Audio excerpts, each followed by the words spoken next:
Alhamdulillahirabbil alamin wassalatu wassalamu ala asrofil anbiya'i wal mursalin wa ala alihi wasahbihi ajmain amma ba'du.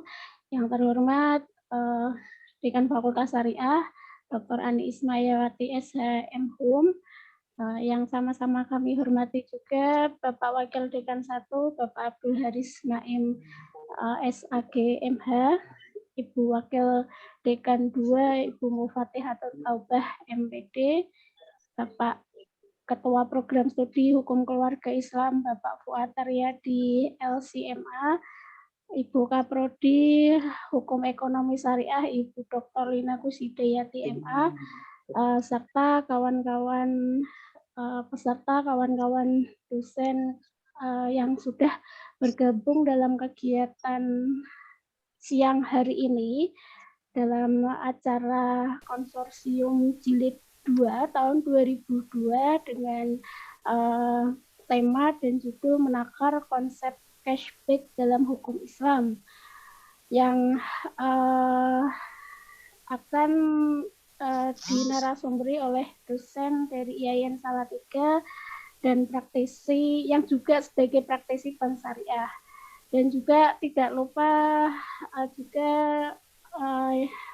Bapak Bambang Triyono SEMPD yang sudah bergabung di tengah-tengah kita. Halo Bapak Bambang Triyono, sudah bisa suaranya sudah bisa bergabung deh. Tadi sepertinya ada masalah dengan headsetnya. Halo Bapak Bambang.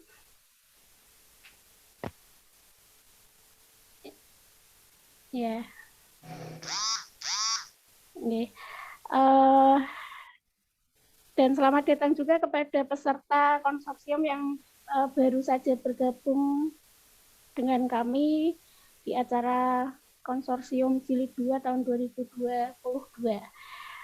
Yang mengawali tema hari ini tentang cashback yang merupakan salah satu strategi marketing berupa penawaran maupun presentase uang pengembalian ya. Dan sebelum materi itu kita mulai, kami persilahkan terlebih dahulu kepada Bapak Abdul Haris Naim yang akan mewakili Dekan Fakultas Syariah Ibu Dr. Ani Ismayawati untuk membuka kegiatan kita pada siang hari ini. Waktu dan ruang dipersilahkan kepada Bapak Wakil Dekan 1. Monggo Bapak. Terima kasih. Assalamualaikum warahmatullahi wabarakatuh. Waalaikumsalam warahmatullahi wabarakatuh. Bismillahirrahmanirrahim. Alhamdulillah, salatu wassalamu ala alihi washabihi. Yang terhormat Dekan Syariah Dr. Ani Ismayawati SHM pimpinan Fakultas Syariah, wabil khusus narasumber kita siang kali ini Bapak Bambang Triyono SEMPD yang telah berkenan meluangkan waktu menjadi narasumber pada kegiatan diskusi konsorsium dosen Fakultas Syariah. Menghormati serta seluruh peserta diskusi konsorsium Fakultas Syariah. Yang pertama, mengizinkan dekan yang tidak bisa memberikan terus mengikuti acara yang lain. Dan yang kedua kalinya, terima kasih kepada Bapak Bambang Triyono telah berkenan bergabung di kegiatan diskusi konsorsium Fakultas Syariah. Di diskusi konsorsium Fakultas Syariah ini merupakan kegiatan rutin yang dilakukan oleh dosen dan serta yang lain sebagai kegiatan rutin yang dilaksanakan dalam jangka waktu 1 tahun 12 kali per prodi. Sehingga kalau di Fakultas Syariah ada 2 prodi, 1 tahun berarti 24 kali diskusi konsorsium. Alhamdulillah ini di tahun 2022 ini kegiatan yang kedua. Semoga pada hari-hari berikutnya ini nanti segera akan berlanjut kegiatan ini sehingga di tahun 2022 ini target kegiatan jumlah 24 kegiatan diskusi bisa terlaksana dengan baik. Soal nanti saya pribadi nanti insya Allah pada hari Kamis tanggal 3 Februari nanti akan juga mengisi kegiatan ini. Insya Allah dengan tema regulasi sertifikasi halal, kira-kira itu insya Allah. Bapak Ibu yang kami hormati, di tema yang diangkat pada kali ini adalah di cashback, menakar cashback dalam hukum Islam. Di kita seringnya, atau mungkin ibu-ibu itu ya, mak-mak itu kan seringnya itu kalau belanja itu cari yang promosi, yang ada diskonnya atau cashbacknya. Di masalah barang, kualitas, dan lain itu nanti. Yang penting ada cashback atau diskonnya seperti itu. Jadi memang kalau di ilmu ekonomi, salah satu strategi pemasaran adalah dengan sistem memberikan cashback atau diskon. Ya, nanti yang keduanya itu tujuannya sama, cuma berbeda dalam bentuk. Dan itu hampir marak dilakukan semua kegiatan perekonomian tadi dalam rangka untuk menarik konsumen. Dalam diskusi kali ini nanti akan dibahas cashback itu bagaimana menurut ketentuan komisi. Dan kalau kemudian nanti harus dilakukan, tentu harus dilakukan sesuai dengan koridor ketentuan Islam. Karena di dalam Islam, dalam hukum Islam itu perilaku ekonomi itu juga harus tumbuh dan taat pada etika. Tidak hanya murni berorientasi pada keuntungan dan laba, tetapi juga terikat dengan etika atau moral. Bapak Ibu dan seluruh peserta yang kami hormati, terus sekilas pengantar dari saya. Sekali lagi terima kasih kepada Bapak Bambang Triyono yang telah berkenan jadi narasumber pada kegiatan ini. Dan terima kasih kepada Bapak Ibu semua yang telah bergabung di acara diskusi konsorsium Fakultas Syariah. Bapak Ibu bisa nanti bergabung, mendaftarkan diri menjadi narasumber, terbuka untuk siapa saja, menjadi narasumber dalam kegiatan konsorsium Fakultas Syariah. Dan nanti di akhirnya nanti semua materi ini nanti akan kita bukukan, akan kita cetak menjadi buku yang ber-ISBN. Sehingga ini nanti bermanfaat secara keilmuan dan juga bermanfaat secara kelembagaan dan personal. Terima kasih dan selamat berdiskusi. Semoga kita mendapatkan tambah ilmu yang tentunya bermanfaat. Demikian sambutan dari saya. Mari kita Bismillahirrahmanirrahim. Terima kasih. Wa'alaikum. Assalamualaikum. Waalaikumsalam warahmatullahi wabarakatuh. Ya, baik, terima kasih kepada kami sampaikan kepada Wakil Dekan 1 Bapak Abdul Haris Naim SAGMH yang sudah membuka acara pada pagi hari ini. Baik, kami sampaikan selamat bergabung kembali kepada kawan-kawan yang baru saja bergabung. Dan sebelumnya kita sapa terlebih dahulu. Halo Pak Bambang, sudahkah selesai dengan kendala sinyalnya dan headsetnya? Halo Pak Bambang.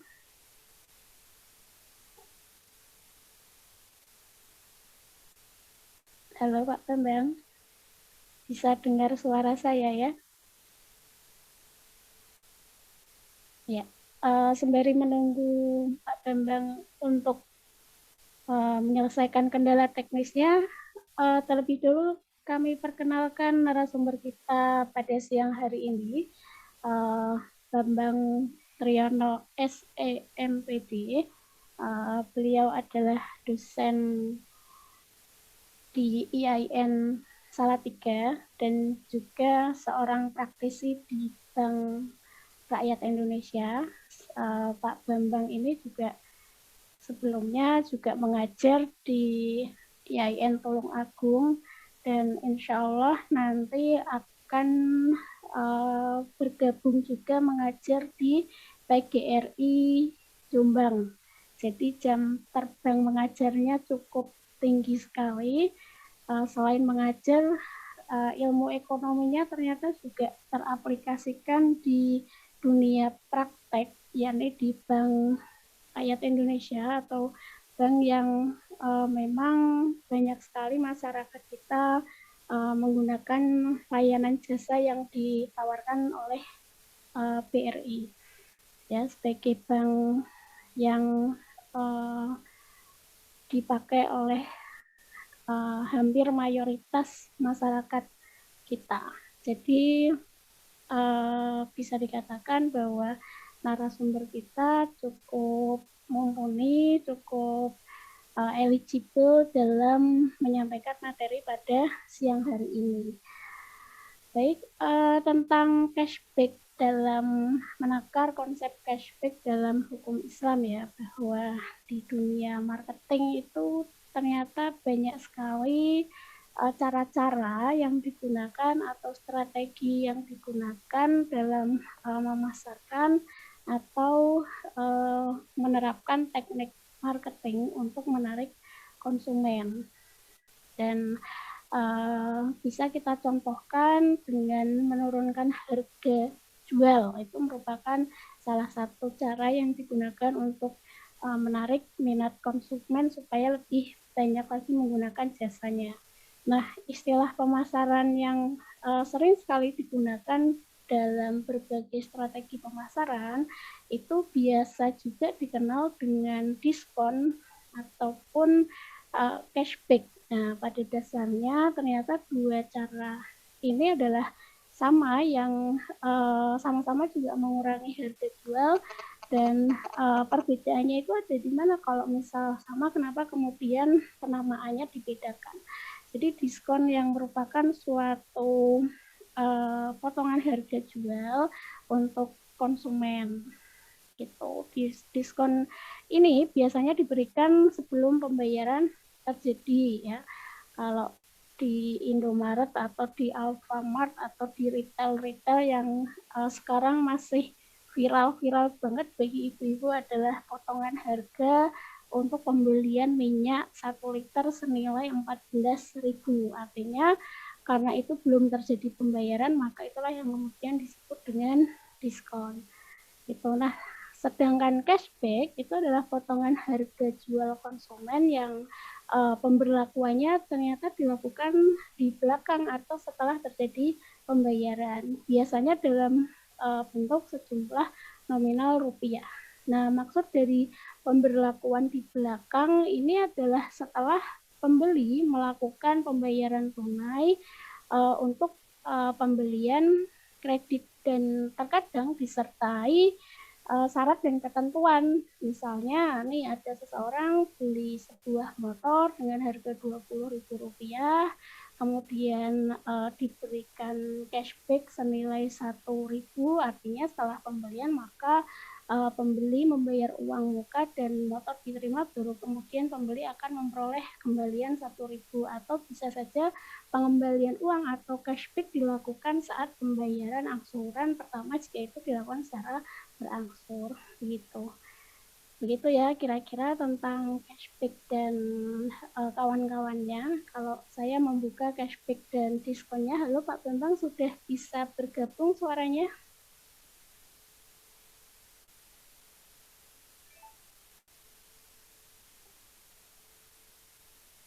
Sudah nampak di layar tapi ternyata suaranya belum. Halo, Assalamualaikum Pak Bambang Triyono.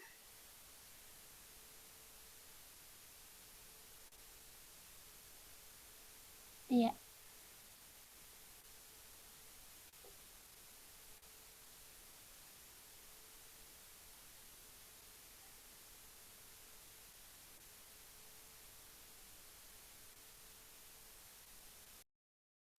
Suaranya belum terdengar, Pak Bambang. Ya, belum terdengar. Sinyalnya, Bu, itu. Mungkin Pak sinyalnya atau mungkin headsetnya atau handfree-nya. Ya.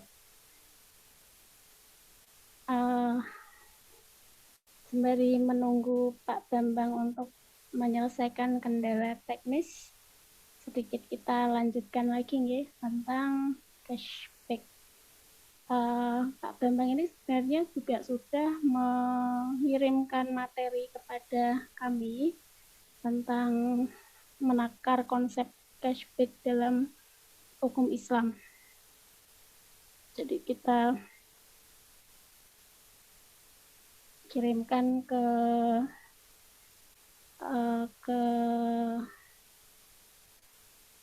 forum chat nggih, forum chat.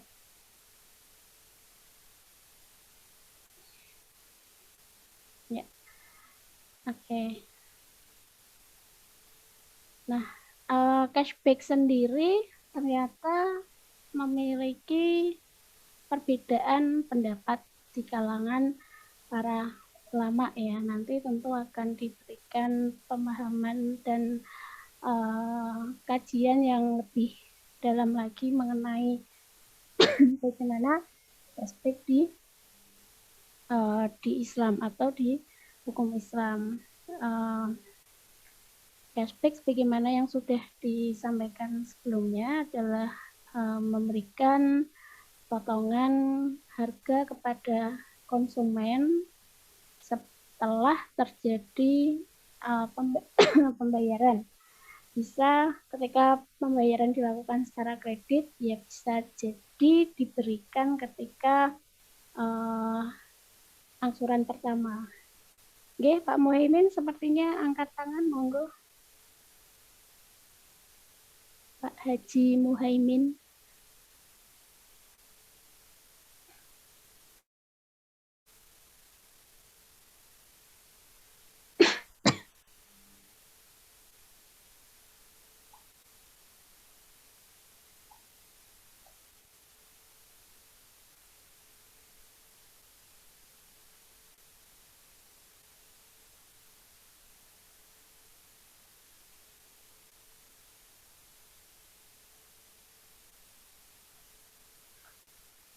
Ya, cashback ini ternyata memiliki beberapa jenis ya, pemberian dalam bentuk kartu kredit, cashback yang diberikan oleh toko online, cashback dalam bentuk properti, cashback untuk kendaraan bermotor, dan lain sebagainya. Nah, cashback dalam bentuk kartu kredit adalah program atau strategi yang diselenggarakan oleh pihak bank yang tentu dengan keuntungan yang ditawarkan oleh pihak bank, di mana pihak penerbit kartu kredit akan memberikan pengembalian sejumlah uang. Gitu. Jenis cashback ini biasanya akan memberikan diskon atau potongan harga dari hasil pembelanjaan yang dilakukan. Dan kita sapa lagi Pak Bambang Priyono, beliau sudahkah ada di udara sana suaranya? Bu Ina. Nggih, Pak Sun. Mungkin bisa di-share dulu materi yang disampaikan oleh Pak Bambang. Sambil menunggu kan kita bisa baca-baca itu. Oke, sebenarnya sudah saya kirim di link chat Pak Jun. Oke, kita perlihatkan sama-sama ya di layar Zoom-nya. Pak Jun ini di R6 atau di at home? Audi Erhum, Edhum. At home.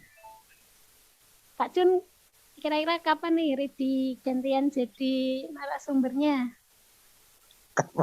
Kapan-kapan Bu, nanti gampang. At home hotel Pak Jun.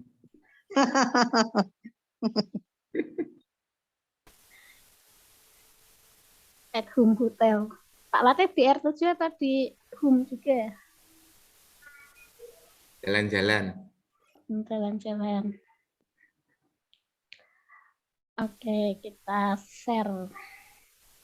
Halo Pak Bambang, kalau sudah selesai dengan audionya, bisa silahkan sapa kami nih. Pak Bambang Triyono. Kebetulan kalau di sini ada juga nama Bambang tapi Sulistiono.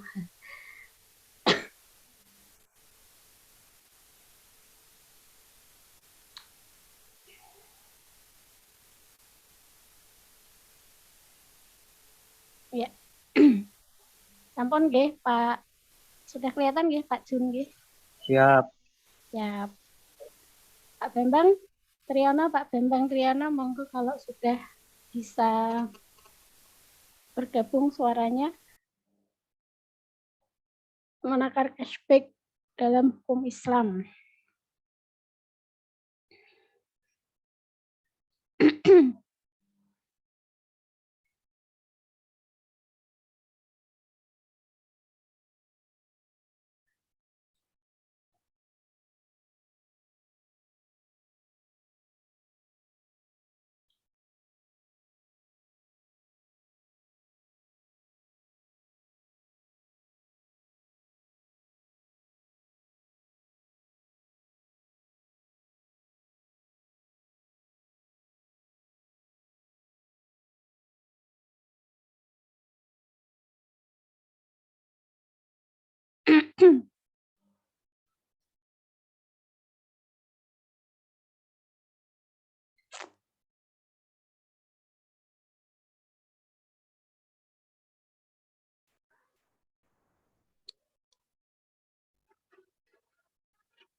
Halo, Assalamualaikum.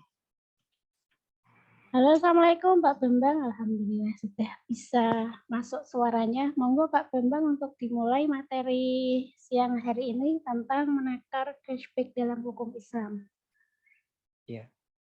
Baik, Assalamualaikum warahmatullahi wabarakatuh. Waalaikumsalam warahmatullahi wabarakatuh. Sebelumnya perkenalkan Salatiga, saya akan menyampaikan materi tentang menakar cashback dalam hukum Islam. Insya Allah materinya sudah di-share oleh Bu Ina. Terima kasih Bu Ina sudah mengundang saya dalam acara konsorsium di Hukum Ekonomi Syariah IAIN Kudus.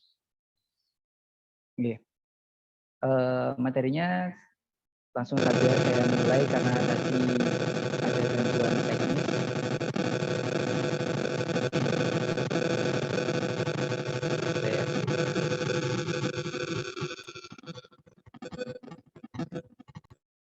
Ya, silahkan Pak Bambang.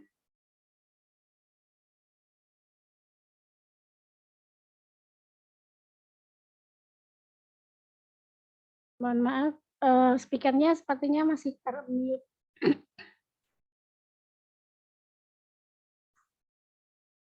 Speakernya termute, Pak, di layarnya. Nah, Oke, nggih, monggo.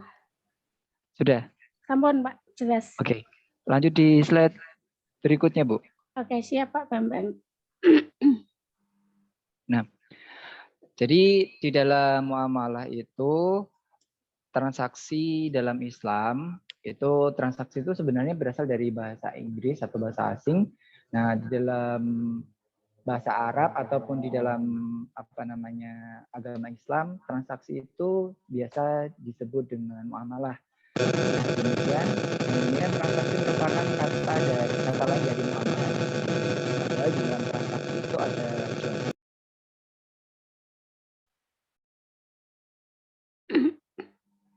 Pak Bambang, mohon maaf suaranya termute lagi di layarnya.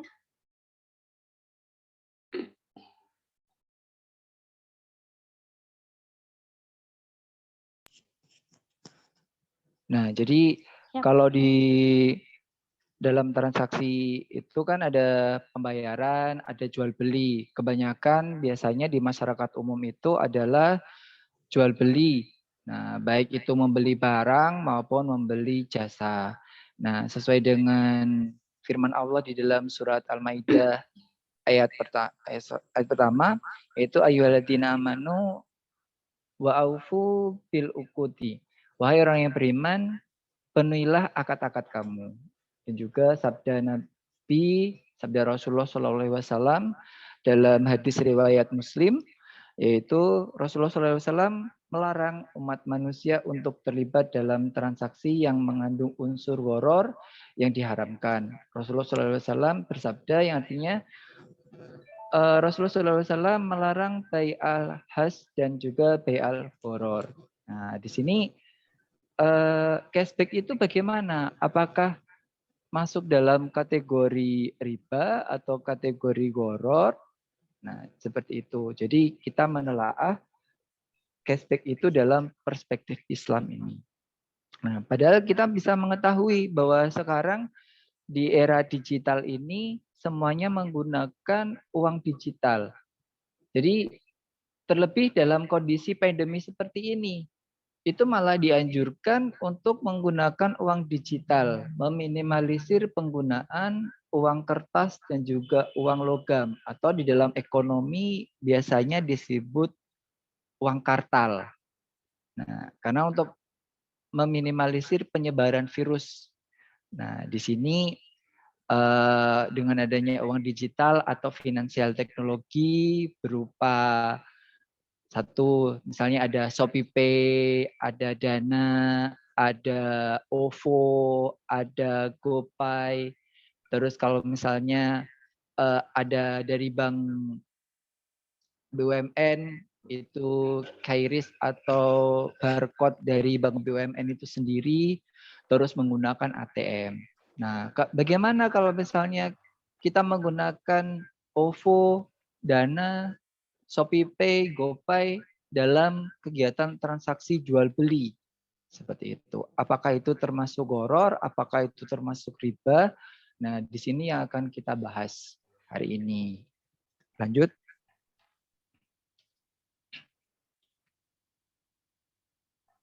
Nah, kita telaah bahwa jenis-jenis transaksi di dalam Islam, mungkin nanti ketika saya menyampaikan beberapa istilah, ketika ada kesalahan ataupun kekurangan, di situ mohon diperbaiki. Kita di sini sharing. Kalau saya expert di bagian ekonominya, kalau misalkan muamalah dan juga hukum-hukum Islam, mungkin nanti bisa ditambahi oleh Bu Ina. Nah, sangat tidak asing di telinga kita semua bahwa jenis-jenis transaksi dalam Islam atau beberapa produk-produk di lembaga keuangan biasanya di situ ada sita, ada murabah, ada murabahah. Nah, di situ biasanya ada wadiah. Nah, seperti itu biasanya terjadi di dalam lembaga keuangan. Nah, karena sekarang itu peralihan teknologi, pemanfaatan teknologi dari semua aspek, ya kan? Sadar ataupun tidak sadar bahwa dalam memenuhi kebutuhan sehari-hari kita semuanya menggunakan teknologi. Seperti sekarang kita nggak bisa tatap muka secara langsung, berarti perlu memanfaatkan teknologi menggunakan Zoom. Lebih-lebih dalam kegiatan perekonomian, dalam transaksi. Nah, di situ pembayarannya menggunakan uang digital, sehingga di situ harus menggunakan teknologi. Mau tidak mau, suka tidak suka harus menggunakan teknologi. Saya rasa antara Bapak Ibu sekalian, Bapak Ibu dosen syariah di IAIN Kudus sudah sangat paham sekali tentang apa itu sirkah, murabahah, wadiah, transaksi pemberian kepercayaan, transaksi pemberian perwalian atau wakalah, di situ sudah sangat familiar saya rasa. Bagaimana hukum, bagaimana akad, dan juga bagaimana prinsipalnya, prakteknya. Di sini yang titik poinnya adalah bagaimana cashback itu dalam perspektif Islam. Seperti itu. Nah, padahal kalau kita ketahui dalam aplikasi di lapangan, cashback itu adalah sebuah bentuk dari strategi marketing perusahaan fintech untuk memikat para masyarakat atau konsumen untuk menggunakan fintech tersebut. Misalnya, katakanlah ShopeePay. Nah, pastinya dari perusahaan Shopee situ untuk memudahkan konsumen Shopee, maka di situ menyediakan ShopeePay agar pembayarannya dari pembeli kepada penjual di situ bisa tercover, bisa terrekod tanpa harus membuka rekening perbankan. Iya. Nah, jadi di situ sekarang perusahaan itu menguasai dari hulu sampai hilir.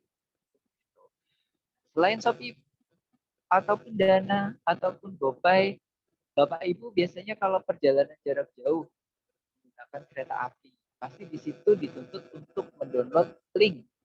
Karena itu sudah berkolaborasi dengan BUMN yang lain. Link aja. Jadi kalau misalkan kita membeli tiket, membayar tagihan PDAM, membayar listrik, membeli pulsa, di situ pakai link. Kita kembali ke Shopee tadi. Kenapa saya mencontohkan Shopee? Karena Shopee itu adalah salah satu vendor marketplace dari Korea, dari Cina, dari Korea. Di situ di Indonesia sangat populer. Yang di awal di situ hanya menyediakan platform jual beli untuk membeli pakaian, membeli produk-produk kecantikan, kebutuhan seperti sabun dan sebagainya. Sekarang berkembang. Selain sebagai platform jual beli barang, ya kan, marketplace. Nah, di sini sekarang disediakan sebagai salah satu vendor pengiriman barang. Kalau misalkan di kota-kota besar, biasanya di situ Bapak Ibu malas pergi keluar rumah atau keluar kantor, di situ pesan makanan pakai Shopee Food. Iya Pak iya? Iya Pak tidak? Di situ pasti ada cashback. Ketika kita mengunjungi salah satu restoran menggunakan ShopeePay, di situ ada cashback-nya. 30%, 50%, atau 20%. Rata-rata biasanya 30%. Atau ketika membeli barang. Ketika membeli barang, kita top up ShopeePay. Nah, di situ ada cashback bagi yang menggunakan ShopeePay. Baik itu belanja di Shopee ataupun ShopeeFood tadi. Nah, kemudian ada fasilitas. Kalau misalnya kita tidak memiliki uang, kita mau beli barang di Shopee, di situ ada Shopee Pay Later, memberikan pinjaman. Jadi kita sangat sebagai konsumen itu sangat dimanjakan. Kamu butuh barang, tapi kamu nggak punya uang, ini lo tak utangi, ini tak kasih pinjaman. Sehingga di situ ada limit pinjamannya. Semakin sering orang melakukan transaksi, di situ di Shopee Pay Later-nya pengajuan limit pinjamannya bisa. Nah, terus kalau misalkan di situ sering melakukan ShopeeFood menggunakan ShopeePay, nah di situ akan mendapatkan poin reward. Nah, jadi di sini ada cashback berupa uang, ada cashback berupa poin. Kita lanjutkan slide berikutnya.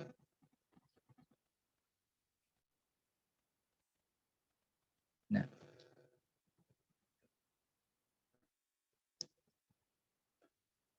terlepas dari jenis-jenis transaksi tadi, ada sirkah, ada murabahah, dan juga ada mudharabah tadi. Nah, di slide berikutnya ini kita membahas tentang di dalam jual beli itu sendiri. Ya kan? Yang pertama adalah jual beli barang dengan barang. Kalau di dalam perekonomian biasanya disebut barter. Ya kan? Barter, barang dengan barang. Jadi ada A, dia butuh telur, tapi dia punyanya beras. Kemudian ada B, dia punya telur, dan dia butuh beras. Sehingga di situ bisa jual beli barang dengan barang. Nah, tapi tidak menutup kemungkinan di situ.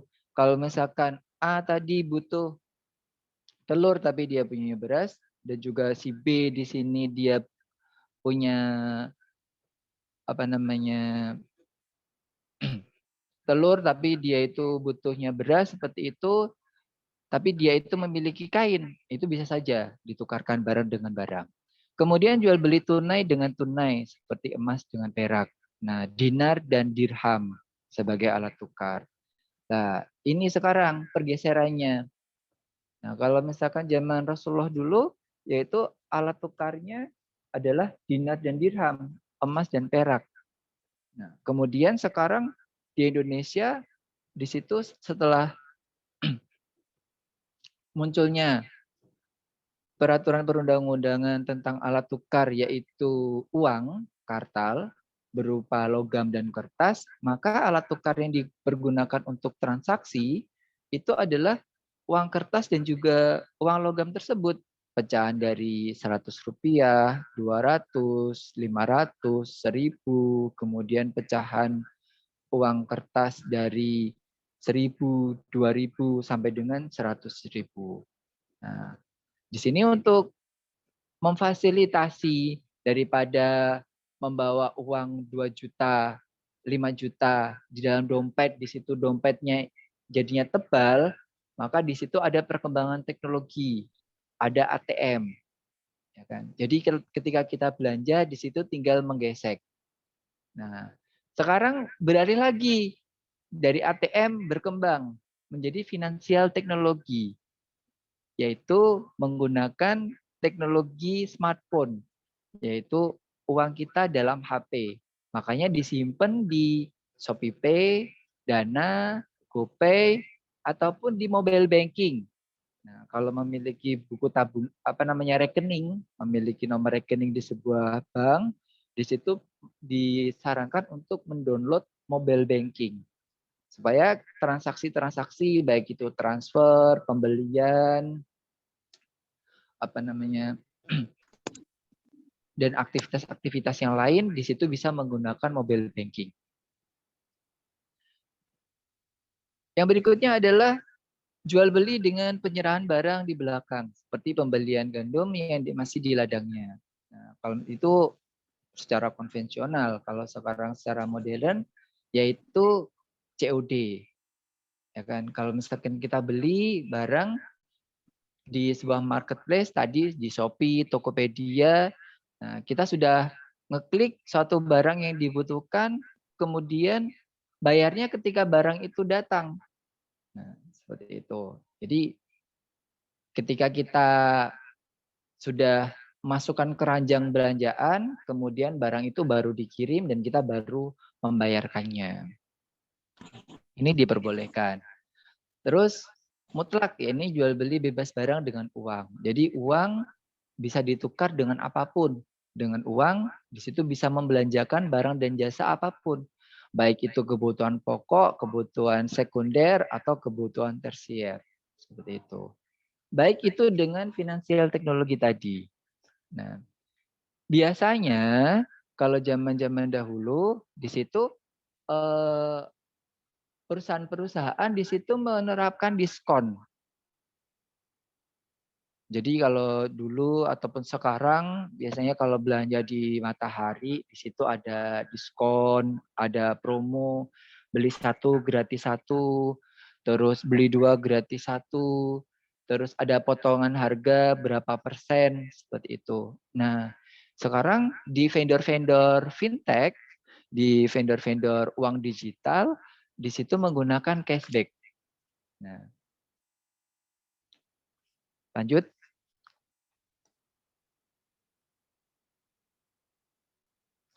Bagaimana dengan cashback dalam jual beli?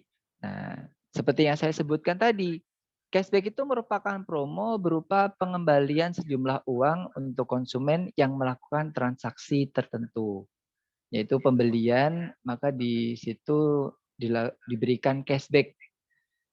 Cashback itu halal atau haram digunakan? Nah, kalau misalnya statusnya itu adalah pengembalian atau diskon dari swalayan, maka di situ bersifat halal. Nah, status cashback di sini yang masuk ke dalam dompet saldo deposit berstatus duyun atau perusahaan e-commerce berutang kepada nasabah. Kedudukannya sama dengan status hukum uang virtual dalam kartu e-tol dan sejenisnya. Nah, jadi kalau misalkan kita nih top up 100.000, dapatnya juga 100.000. Nah, berarti di situ jumlah nominal uang kita yang kita tukar, uang kartal dengan uang digitalnya yang ada di saldo, itu padan. Sama. Itu berkedudukan halal atau boleh. Dan bisa kita gunakan kapan-kapan saja. Tidak terbatas waktunya. Seperti itu. Tetapi kalau misalnya kita itu top up 100.000, kemudian kita itu dikenakan biaya admin biasanya kalau misalkan kita itu di merchant ada petugasnya, di situ pasti dikenakan biaya admin. Nah, baru di situ kelebihan transaksi di situlah yang dimasukkan ke dalam riba. Terus yang kedua adalah bagaimana cashback itu di lapangan. Cashback di lapangan di situ sifatnya ada dua. Yang pertama cashback berupa potongan harga. Sama seperti ketika kita belanja di toko, di situ ada cashback 30%, mendapatkan potongan 30%. Tetapi ada prakteknya, yang kedua adalah poin. Cashback berupa poin. Sehingga kita harus mengumpulkan poin itu untuk dibelikan lagi. Nah, itu yang makruh. Jadi saya membaca literasi di situ dari fatwa MUI, di situ bersifat makruh. Gitu kan. Kenapa? Karena kalau misalkan di situ cashback berupa potongan harga, berarti dikembalikan kepada konsumen di situ berupa uang. Misalnya kita memiliki uang 100.000, terus di toko tersebut menerapkan cashback 30%. Berarti di situ ada potongan 30% kepada kita yang membeli. Tapi kalau 30%-nya itu berupa poin, bukan uang kembali ke kita, di situ bersifat makruhnya tadi dipertanyakan. Terlebih kalau misalkan di dalam kita melakukan top up ataupun kita itu melakukan transaksi, di situ ada biaya adminnya. Nah, berarti di situ biaya admin yang dibebankan kepada konsumen, di situ yang dikategorikan riba. Itu pemahaman dari saya. Nah, lanjut.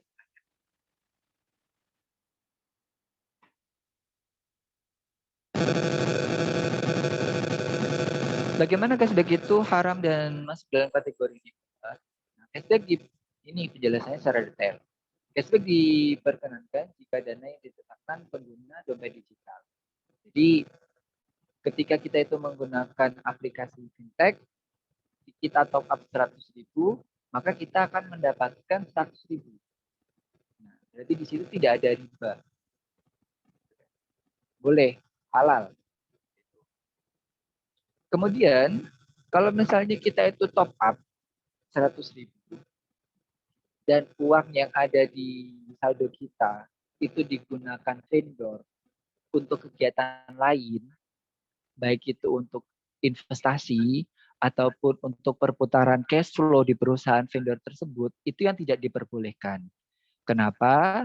Karena kita akadnya di awal adalah kita titip. Ketika kita itu top up uang di Shopee Pay atau Dana sebesar 100.000, maka kita hitungannya adalah nitip, nyimpan uang di Shopee Pay atau Dana tersebut. Supaya ketika kita itu mau belanja, ya kita tinggal nyeken aja. Kita tinggal transfer aja menggunakan Shopee Pay atau Dana tersebut. Nah, sehingga penjelasan yang kedua dikategorikan riba adalah ketika cashback ataupun uang yang ada atau saldo yang ada di nasabah itu digunakan oleh penerbit atau vendor dengan diskon yang diberikan atas inisiatif penerbit tanpa syarat. Nah, di situ uang yang tersimpan itu dipergunakan oleh perusahaan. Padahal kita tidak melakukan tadi sirkah. Akadnya apa? Kalau misalkan sirkah ya sirkah, kalau wadiah ya wadiah. Titipan ya titipan, bagi hasil ya bagi hasil. Seperti itu. Nah, berarti kita harus jeli terhadap perusahaan itu.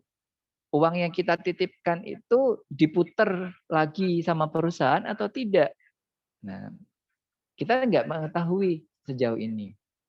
Seperti itu. Jadi, kalau misalnya kita itu menabung di bank syariah, pasti ditanyain. Ketika kita itu menggunakan simpanan wadiah, pasti di situ uangnya tetap. Nggak ada potongan administrasi, nggak ada bagi hasil yang diberikan kepada nasabah. Sama halnya dengan uang digital ini. Nah, kalau misalnya kita itu top up di aplikasi 100.000, berarti kita di situ tujuannya adalah titipan, bukan untuk melakukan sebuah bagi hasil. Nah, sehingga kalau misalkan di sini digunakan oleh perusahaan, diputar, memberikan diskon atas inisiatif perusahaan itu, nah disitulah ribanya. Jadi uang kita digunakan untuk memberikan diskon kepada konsumen yang lain, bukan kepada kita. Itu. Yang kedua adalah tidak digunakan oleh penerbit atau vendor uang digital. Sedangkan jika digunakan oleh penerbit atau vendor dengan diskon yang dipersyaratkan, maka menjadi riba. Nah, tadi berarti di situ secara garis besar dalam satu transaksi di situ ada dua akad. Kita berpersepsi bahwa ketika top up itu uang kita adalah kita titipkan di aplikasi tersebut, ternyata dari perusahaan di situ uangnya dipergunakan untuk memberikan diskon kepada nasabah yang lain. Misal, si A top up 100.000 di rekening uang digital, kemudian penerbit bisa menggunakan saldo pengguna tersebut Nah, ini yang tidak diperbolehkan. Itu.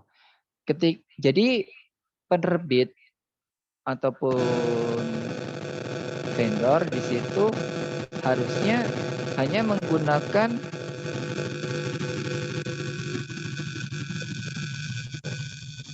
uang tersebut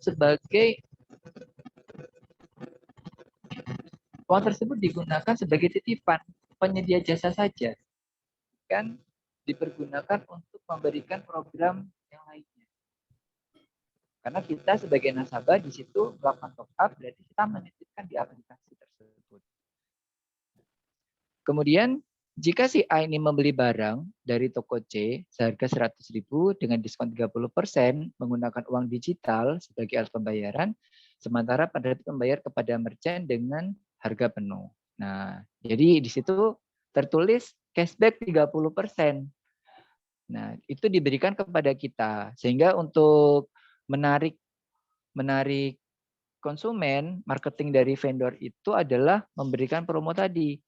Nah, padahal itu yang melakukan cashback di situ bukan tokonya, tetapi vendornya itu. Nah, dengan menggunakan uang dari nasabah yang lain itu yang tidak diperbolehkan. Itu. Jadi di situ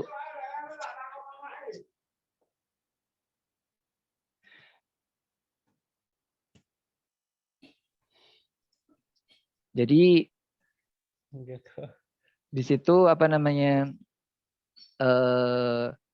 penjelasannya dari saya tentang cashback itu. Jadi cashback di situ boleh halal jika satu tidak ada biaya admin yang dibebankan kepada nasabah atau kepada pengguna. Yang kedua adalah uang pengguna itu tidak dipergunakan oleh vendor untuk membuat program kepada nasabah yang lain. Jadi karena kita sifatnya adalah titipan. Jadi kita top up, di situ kita nitip uang di situ, dipergunakan untuk beli lagi. Ibaratnya daripada kita itu nyimpen uang cash di dompet, maka di situ kita nyimpen uang di aplikasi supaya kita mudah kemana-mana seperti itu. Ringan, nggak bawa uang banyak.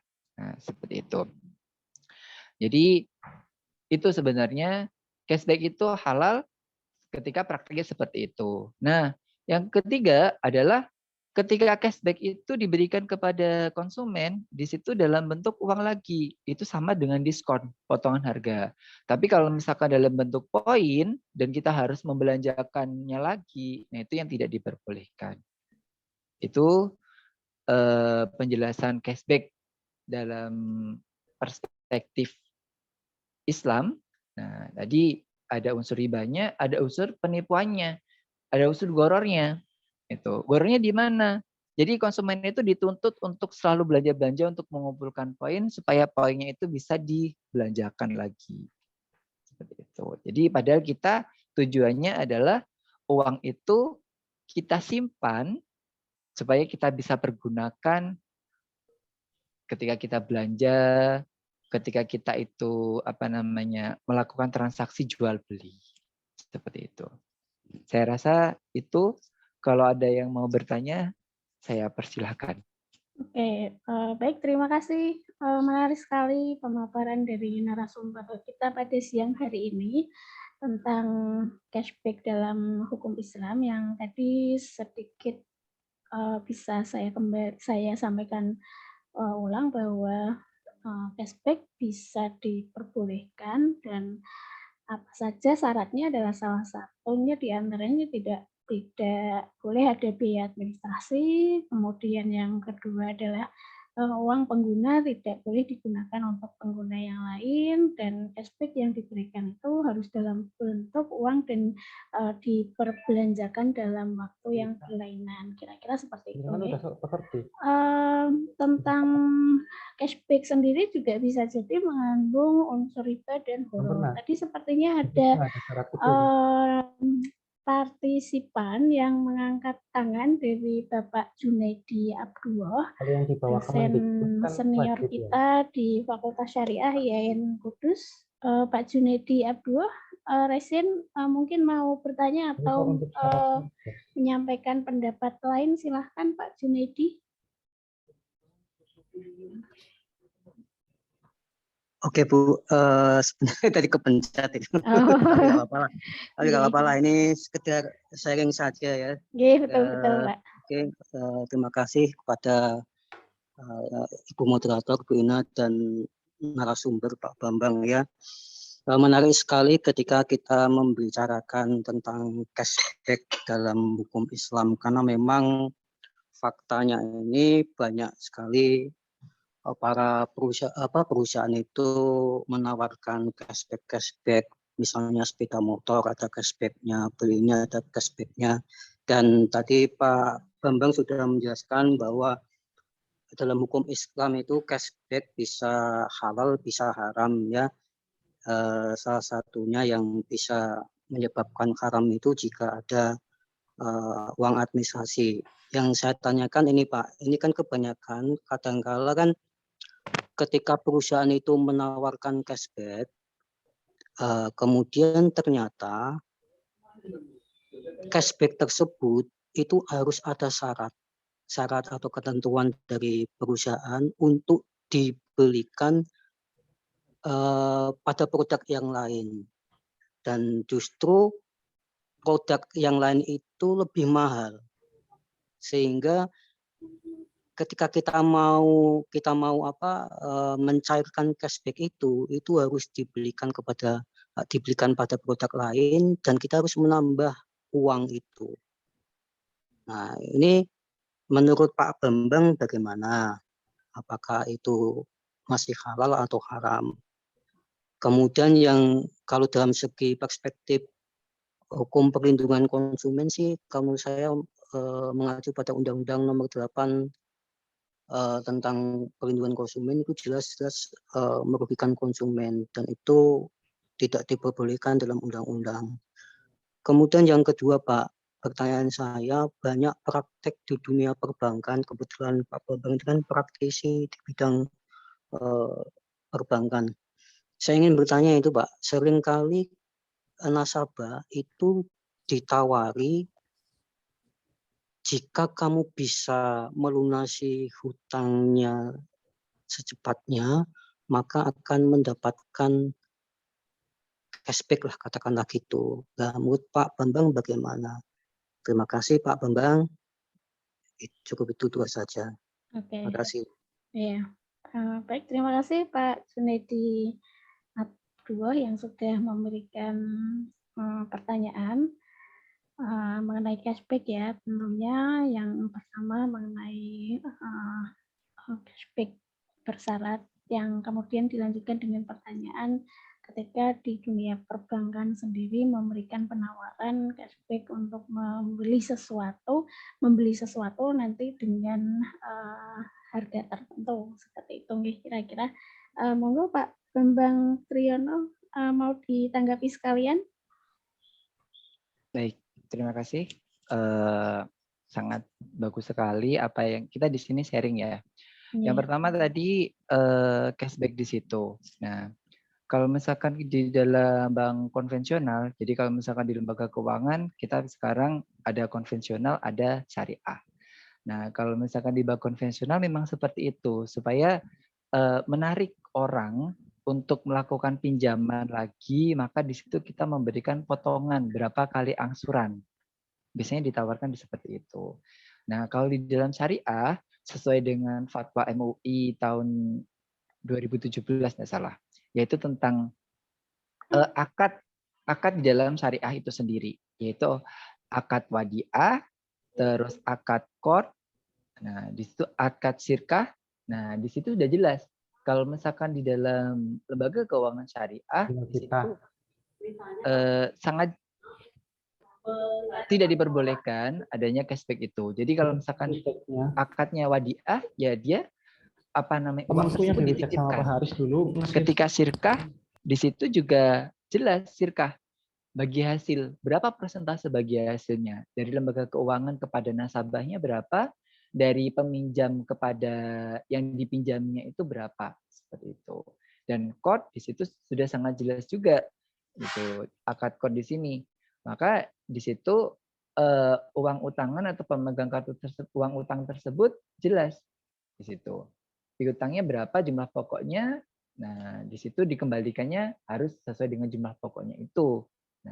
Nah, kalau di sini di kasusnya tadi adalah ketika kita nasabah di situ menggunakan ShopeePay top up, di situ berakad wadiah titipan, ya kan, ternyata oleh perusahaan itu uang yang dititipkan dari nasabah itu dipergunakan untuk program lain. Itu yang tidak diperbolehkan. Jadi di situ ada 2 akad dalam transaksi. Nah, terus bagaimana dengan cashback ketika kita itu dituntut mendapatkan cashback sekian ribu, tapi uang tersebut harus dibelanjakan dalam waktu terdekat dan dengan nominal minimal sekian. Nah, di situ. Seperti misalnya belanja di Matahari. Belanja di Matahari ketika habis 200.000 kita dapat voucher nih, cashback 50.000. Tapi voucher 50.000 ini harus dibelanjakan lagi dengan ada tanda potongan 50.000 atau dengan belanja minimal berapa ratus ribu. Nah, di situ dalam otoritas jasa keuangan ataupun di situ perlindungan konsumen, di situ sudah ada hak-hak yang dijelaskan. Jadi ketika dalam perlindungan konsumen, di situ perusahaan wajib menjelaskan bahwa penggunaan cashback ataupun kupon atau voucher yang dipergunakan di situ sudah dijelaskan kepada konsumennya supaya konsumennya tidak multitafsir. Nah, dalam Undang-Undang Perlindungan Konsumen itu sudah selesai. Ketika di situ kita misalnya orang awam belanja 200.000, kemudian di struk itu ada potongan 50.000, tapi di situ harus dibelanjakan selama 3 hari dengan minimal pembelian 100.000 atau di situ ada yang berlogo itu. Nah, berarti itu sudah tidak menyalahi aturan. Seperti itu. Kecuali kalau misalnya tidak ada pemberitahuan kepada konsumen, nah tiba-tiba di situ ada voucher yang berlaku, tapi di situ konsumennya tidak tahu. Atau konsumennya itu tidak dijelaskan. Nah, itu perlindungan konsumennya yang miskomunikasi. Seperti itu, Pak. Nah, jadi kalau misalkan kita menemui kasus-kasus itu, yaitu tadi, boleh dalam strategi pemasaran itu menggunakan cashback dalam tuntutannya itu. Nah, dikembalikan kepada konsumennya, kepada kita. Ketika kita itu mau menukarkan voucher itu dengan belanja lagi atau tidak. Seperti itu. Itu adalah tuntutan. Itu adalah strategi. Seperti itu. Tapi kalau misalnya kita itu tidak dijelaskan, kemudian kita itu dimintain uang, seperti tadi, kita merasa dirugikan, baru di situ ada Undang-Undang Perlindungan Konsumen. Tidak ada penjelasan hal tentang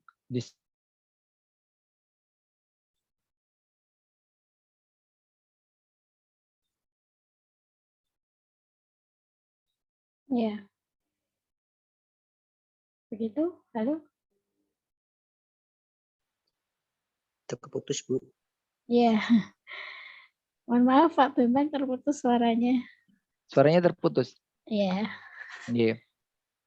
Yang pertama tadi adalah di bank konvensional, di situ ketika nasabah yang pinjam dan melakukan pelunasan, di situ mendapatkan cashback potongan berapa kali angsuran atau beli kendaraan seperti itu. Nah, di situ biasanya diterapkan di bank-bank konvensional. Tetapi kalau di bank syariah, setahu saya di situ tidak diperbolehkan karena akad di awal sudah jelas. Akad sirkah, akad wadiah, akad mudharabah atau murabahah di situ. Nah, terus yang bagaimana Pak? Pak, mohon izin untuk ini sedikit curhat ini sebenarnya. Ini memang terjadi pada diri saya sendiri sebenarnya. Okay. Waktu itu saya pinjem di bank, bukan di bank konvensional, di bank syariah, Ya. yaitu pembiayaan murabahah. Kemudian saya ingin melunasi, dan oleh pihak bank syariah tersebut, saya nggak mau menyebutkan namanya ya, itu menawarkan untuk meminta potongan, ada potongan angsuran gitu selama tiga kali. Dan saya pun mengiyakan, saya ajukan, dan ternyata tidak dapat potongan itu. Saya nggak tahu, saya disuruh membuat, ya saya suruh buat, tapi ternyata malah nggak dapat ini. Padahal saya niatnya awal kan hanya melunasi saja, tidak tahu kalau ada semacam cashback atau potongan angsuran selama 3 kali. Dan saya suruh mengajukan, dan setelah saya ajukan ternyata malah tidak dapat. Itu kan sangat merugikan nasabah gitu kan gitu. Nah itu kalau menurut Bapak tadi kan itu haram ya kan, karena nggak boleh di dalam hukum Islam. Saya nggak tahu apakah itu karena ketidaktahuan dari pegawai bank syariah tersebut atau bagaimana itu kan. Ini hanya sedikit curhat saja Pak Bambang. Jadi praktek semacam itu pun ternyata masih banyak dilakukan oleh bank syariah, atau mungkin karena mereka bukan lulusan dari ekonomi syariah, hanya dari ekonomi konvensional, sehingga di dalam taraf implementasi pelaksanaannya mereka sedikit kurang mengetahuinya. Gitu aja Pak. Terima kasih. Ya, sama-sama Pak Junedi. Ya, seperti yang saya sebutkan di awal tadi, jadi kalau setahu saya, ketika saya di Bank Syariah, di situ, ya itu tadi, akad yang di awal jelas. Gitu kan. Ketika wadiyah bagaimana, murabahah bagaimana, syirkah mudharabah bagaimana, seperti itu. Jadi kalau di bank konvensional itu memang ada programnya, contohnya KUR seperti itu. Jadi misalnya Bapak pinjam nih 24 kali. Nah, 24 kali pembayaran. Ternyata di pembayaran ke 15 Bapak ingin melunasi. Nah, di situ ada pengembalian uang. Nah, yang disimpan, dan juga di situ ada reward-nya. Di situ. Biasanya di situ juga diterapkan di leasing, Pak. Ya kan? Kredit motor, mobil, dan sebagainya. Seperti itu. Tapi kalau misalkan tadi misalnya kasusnya itu terjadi ke jenengan, ya mungkin itu kesalahpahaman dari pegawainya. Setahu saya kita dari di pegawai itu sudah di diklat itu sudah dijelaskan seperti itu. Jadi ada prosedurnya seperti itu. Jadi kalau misalkan di syariah bagaimana, di konven seperti itu. Nah, jadi ada pembedanya situ. Nah, jadi memang dilemanya kita sekarang ini adalah masyarakat ya berdasarkan pengalaman itu jadinya kok syariah rasa konvensional ya jadinya seperti itu. Jadi fatwa seperti yang saya sebutkan tadi, fatwa MUI tahun 2017 dan juga beberapa fatwa-fatwa tentang lembaga keuangan itu kurang kuat seperti itu. Karena apa? Orientasi dari perusahaan. Kalau misalkan orientasi perusahaan itu adalah keuntungan, ya berarti perusahaan tersebut harus mencari keuntungan sebanyak-banyaknya di situ. Jadi dia akan menghalalkan segala cara seperti itu. Nah, jadi itulah dilemanya kita sekarang ini. Dilemanya sekarang yaitu syariah rasa konvensionalnya tadi. Begitu Pak tambahannya dari saya. Oke, terima kasih Pak. Iya, sama-sama. Baik. Pak Junedi, terima kasih sekali atas responnya. Monggo Bapak Ibu jika ada pertanyaan atau mungkin ide atau gagasan lain yang berhubungan dengan cashback dalam hukum Islam bisa disampaikan di forum, kita diskusi sama-sama nih. Bapak Ibu monggo untuk absen linknya di forum chat untuk diisi. Sedikit penambahi dengan Pak Bambang tadi tentang fatwa MUI ya tahun 2017 DSN MUI nomor 116 tentang uang elektronik syariah menegaskan ternyata di dalam hal akad yang digunakan adalah akad wadiah alias titipan. Kalau ibu atau mbak-mbak atau mahasiswi atau mungkin juga milenial yang biasa menggunakan e-commerce ataupun aplikasi jual beli online, sering sekali kita diberikan penawaran cashback,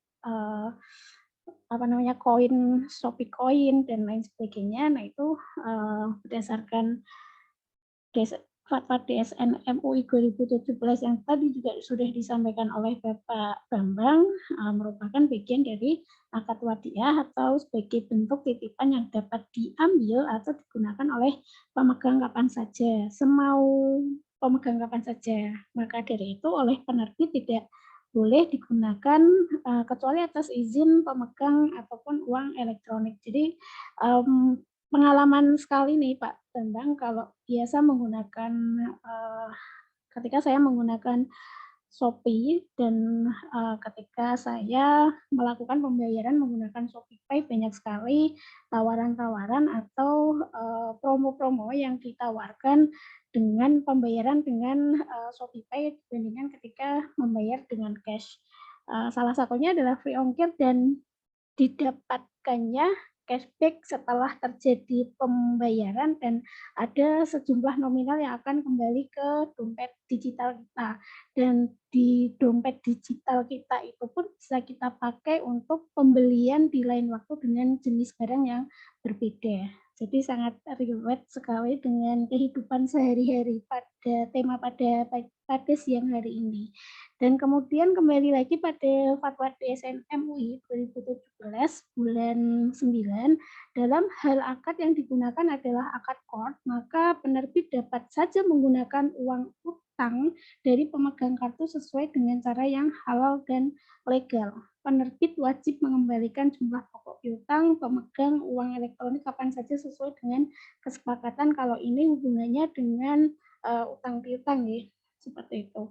Nah, kemudian dengan semakin mudahnya penerbit uang elektronik memberikan penawaran seperti pemberian cashback, menjadikan semakin tinggi juga minat konsumen untuk bertransaksi. Tetapi terkadang konsumen tidak mengetahui nih pengawasan cashback jika cashback tersebut tidak diberikan dalam bentuk poin, bukan dalam bentuk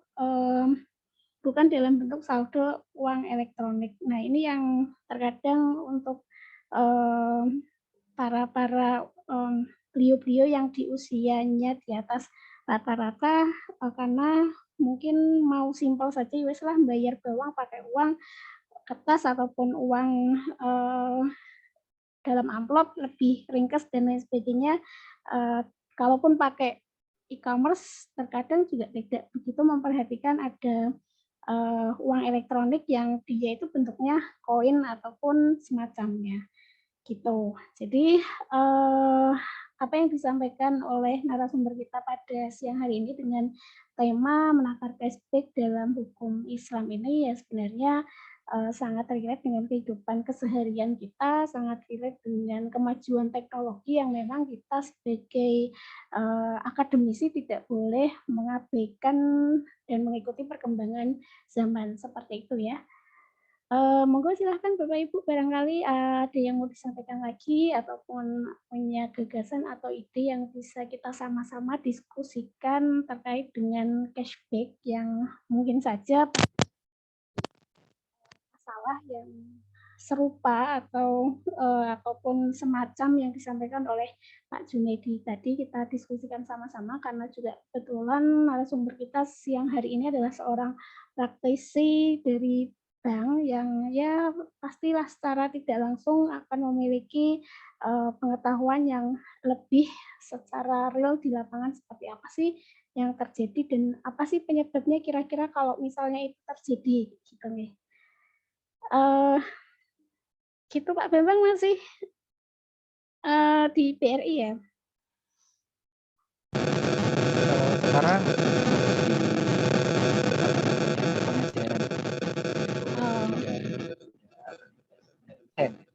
Oh sudah resign.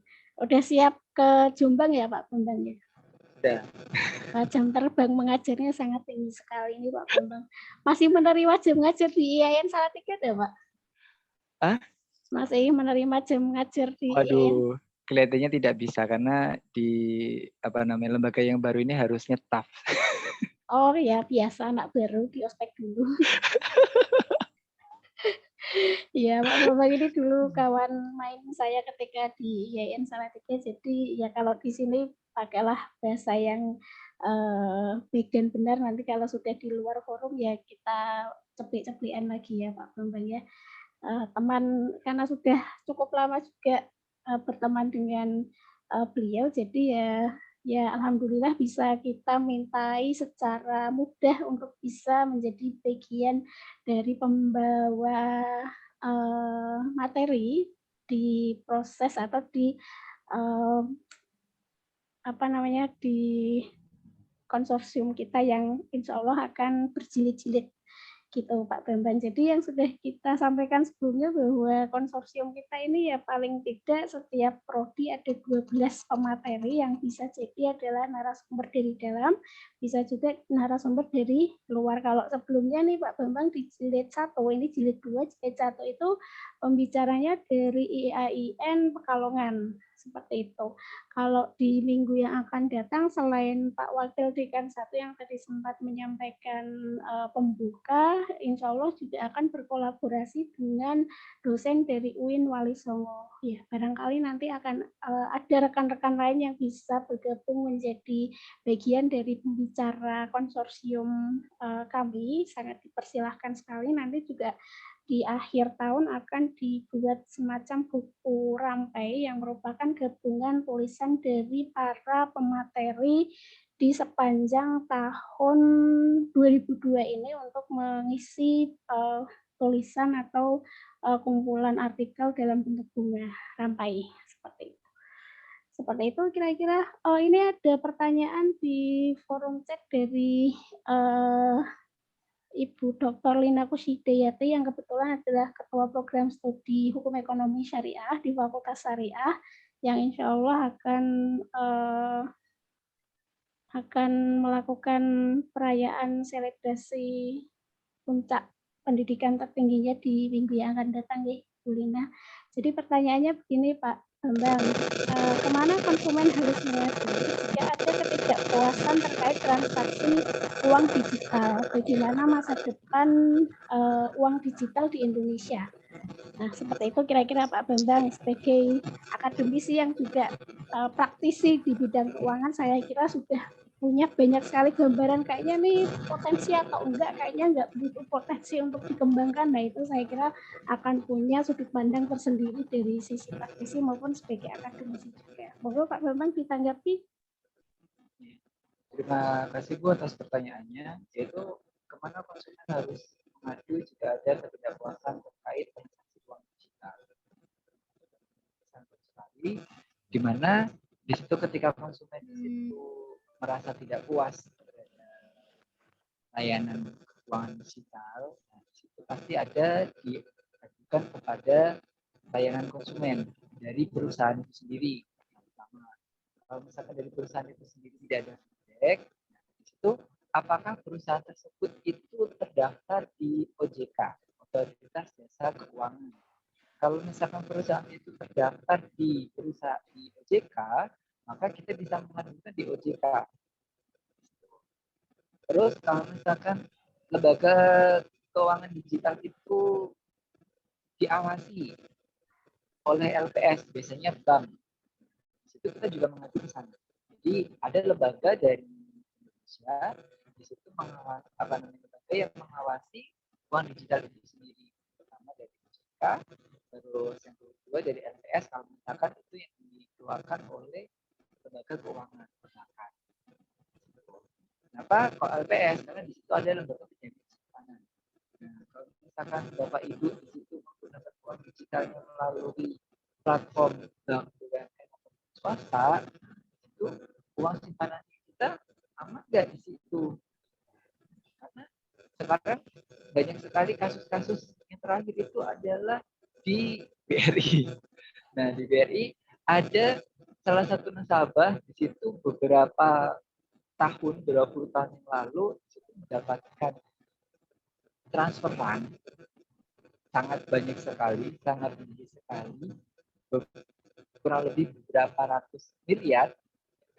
Di situ, nah ketika di situ di cross check di kantor cabangnya, nah di memang ada uang masuk di situ, tapi tidak ketahuan dari mana uang itu berasal.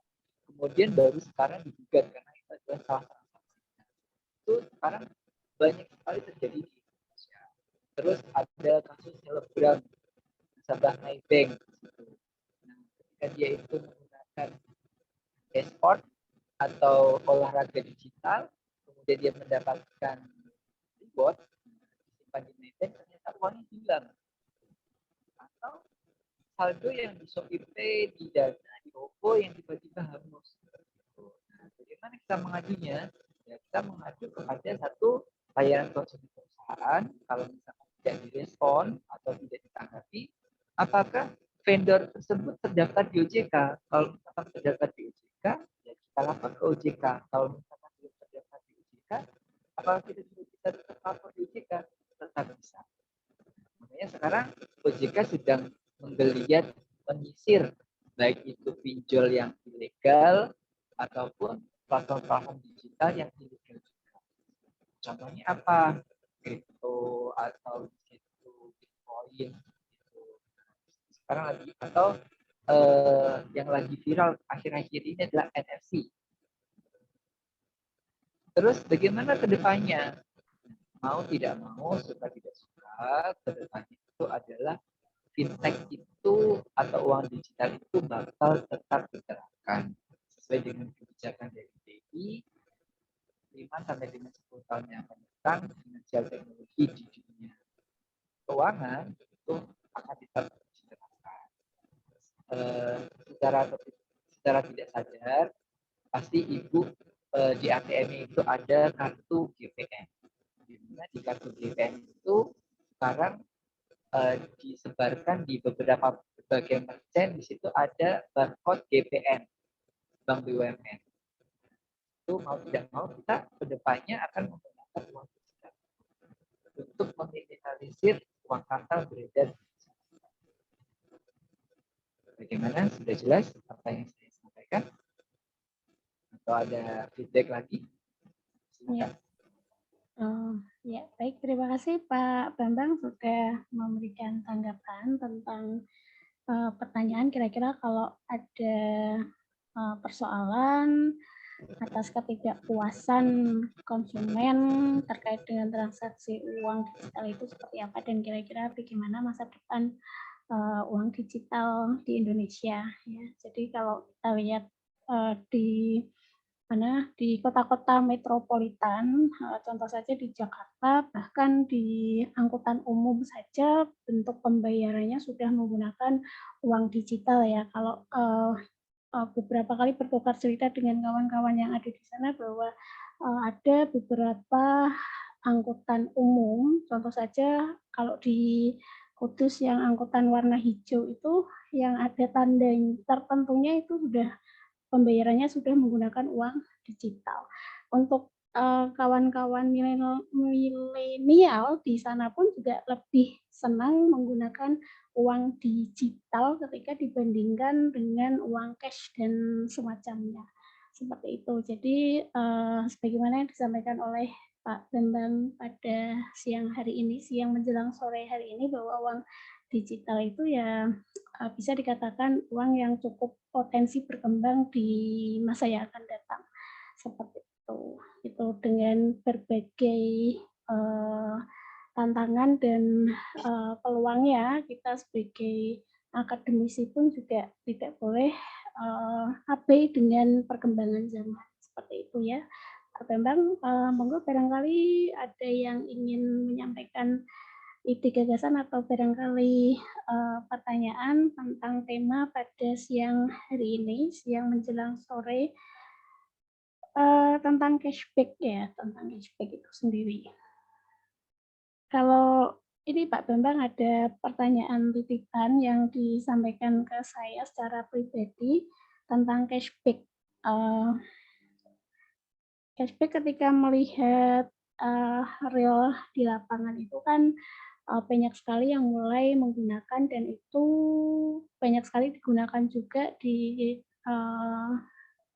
di sasaran yang usianya cukup muda. Artinya kira-kira ya 30-an ke bawah ya 30 sampai 35-an lah. Nah, itu kira-kira mereka bisa cukup mengikuti tren uang digital atau yang kemudian memanfaatkan layanan macam cashback dan lain sebagainya. Nah, kira-kira bagaimana menurut Pak Bambang bagi usia yang 40-an tahun ke atas atau bahkan 50 tahunan ke atas sebagai orang yang pernah ada di lembaga keuangan, praktisi di lembaga keuangan itu, ada nggak trik dan cara khusus untuk memberikan layanan atau treatment kepada mereka-mereka yang memiliki rentan usia 50-an ke atas supaya mereka juga bisa mengenal dan bisa mengikuti tren cashback gitu Pak Bambang.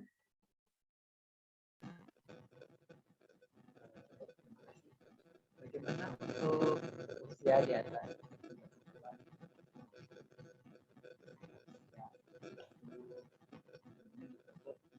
Jika harus menggunakan KRIS atau barcode untuk pembayaran atau itu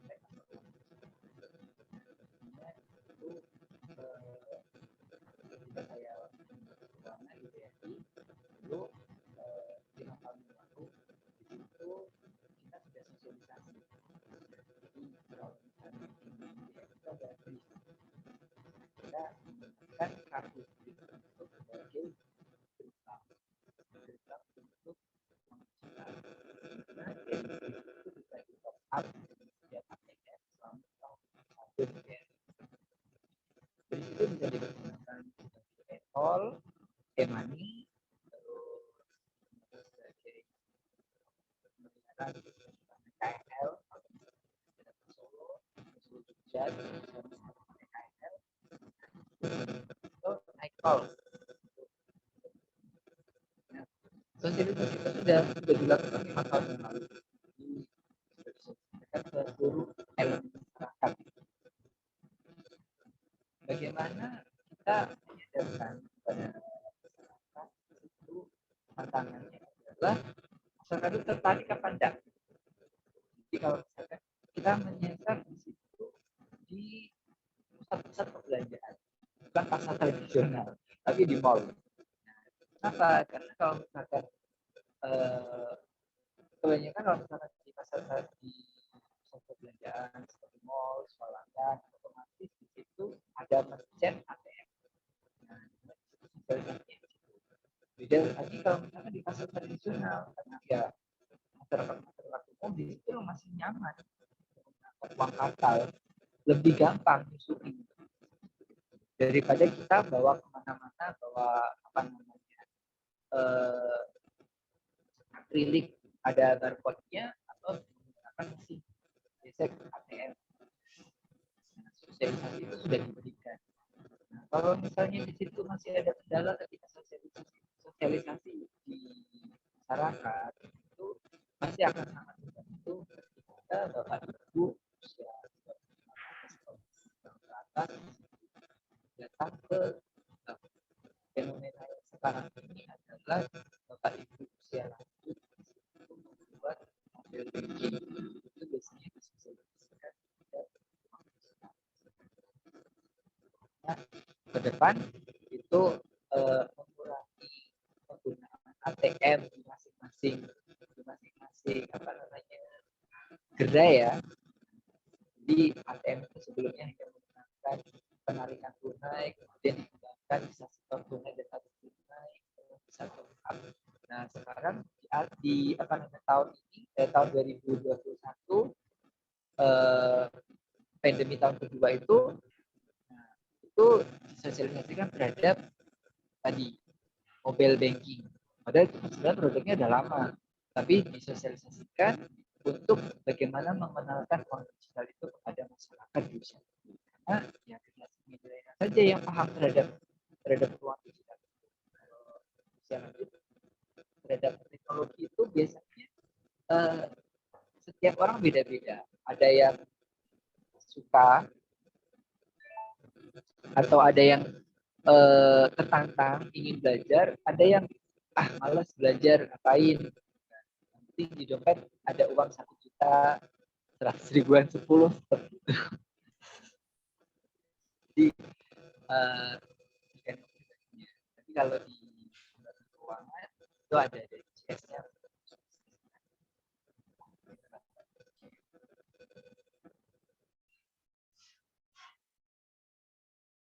Oke.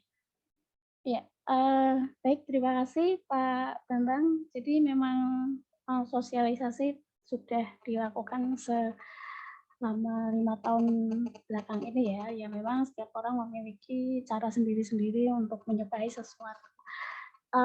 Kembali ke ini Pak, mobile banking ya, saya jadi ingat tentang banking di BRI, nah yang kebetulan saya juga pengguna BRI dan kebetulan juga payroll kami di institut kami menggunakan layanan BRI.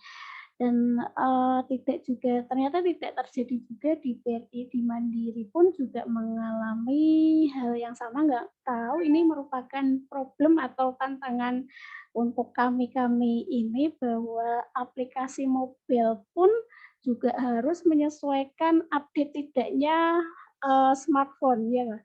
Nah itu kira-kira apakah kemudian ada bentuk kerjasama dari pihak bank atau penyelenggara jasa keuangan dengan Android atau semacam smartphone untuk ini aplikasi bisa dipakai ketika ada di tipe terbaru. Nah, kayak gitu itu kira-kira bagaimana, Pak? Jadi sebenarnya kalau aplikasi itu selalu diupdate sesuai dengan jenis versi Android. Jadi kalau misalnya itu pendapatan kita, jadi hanya sebagai konsumen di situ ketika dia itu mengupdate sistem Android-nya, berarti di situ dari perusahaan akan mengupdate operasional sistem layanan perusahaan. Jadi apa namanya? Ya kalau di dalam ekonomi itu namanya barang ada umur ekonomis ya. Jadi masa ekonomi suatu barang itu akan. Jadi kalau misalkan handphone ya tidak selamanya ketika handphone seri pertama kan digunakan dalam kurun waktu 30 tahun pasti harus ada update apa sistem, ada kamera, ada sinyal. Jadi bukan kerjasamanya, kerjasama dari lembaga keuangan terhadap platform itu bukan, tapi memang itu adalah support sistemnya. Jadi ketika sistem Android itu diupdate, maka kita harus dari perusahaan itu mengikutinya supaya itu bisa dipergunakan ketika nasabah menggunakan Android versi terbaru. Oh, oke, baik, terima kasih Pak Bambang. Ya, jadi memang mau tidak mau, suka tidak suka, biar bagaimanapun kita harus mengikuti perkembangan apapun itu ya di setiap bidang atau di setiap lini. Kalau tidak, ya kita konsekuensinya akan ketinggalan zaman dan kita juga kemungkinan buruknya adalah kita tidak bisa mengikuti tawaran-tawaran yang sebenarnya itu menarik sekali untuk bisa kita manfaatkan jenis layanan yang ditawarkan oleh penyelenggara-penyelenggara yang tentu dalam hal ini memiliki kepentingan tertentu seperti itu.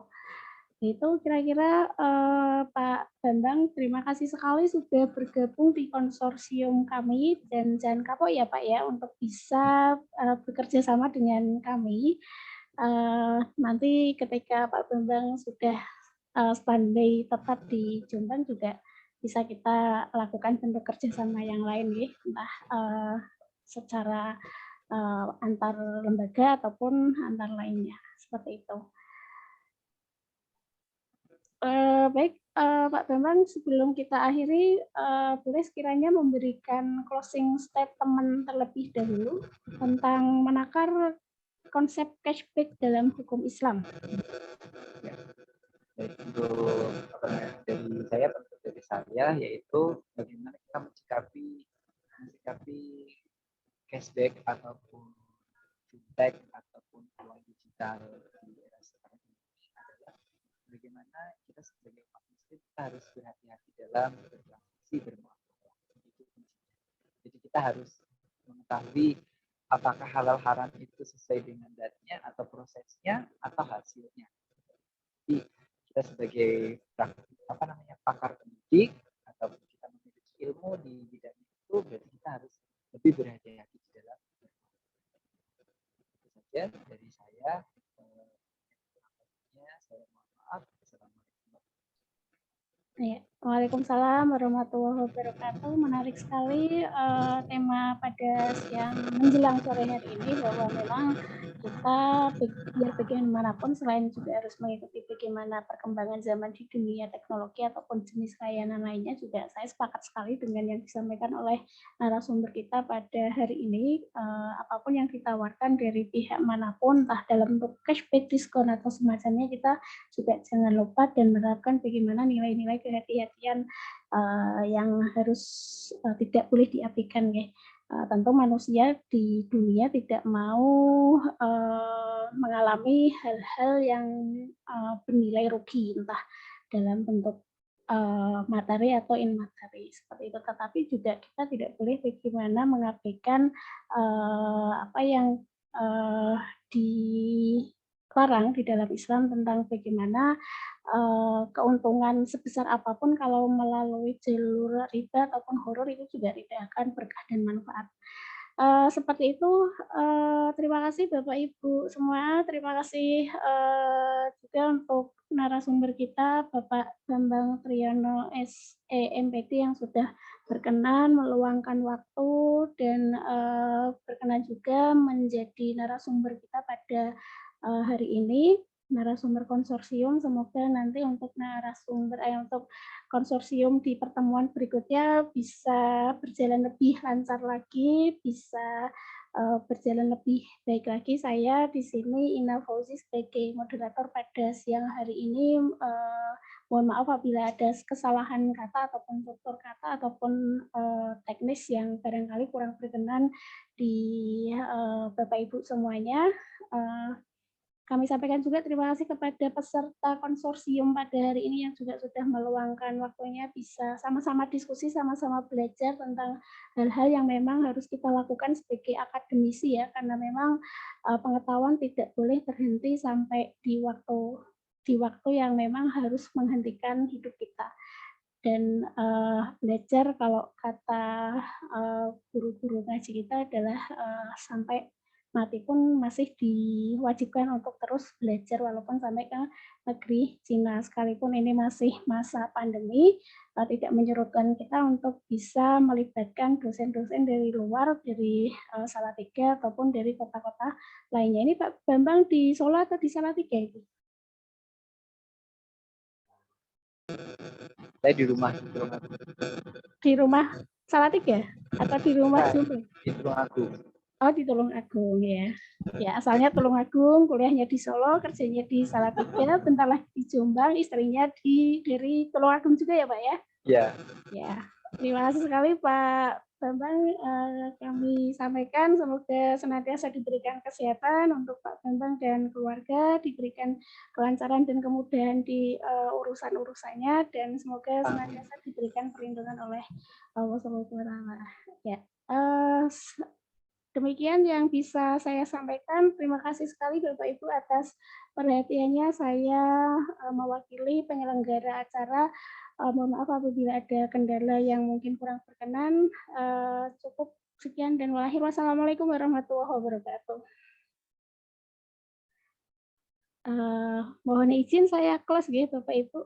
Untuk absennya bisa diisi. Nanti kalau ada yang belum sempat mengisi, saya kirimkan di grup dosen dan grup kepegawaian, dan sertifikatnya juga bisa diunduh di kolom chat. Terima kasih Pak Bambang dan kawan-kawan semua. Saya mohon untuk mengakhiri Zoom-nya.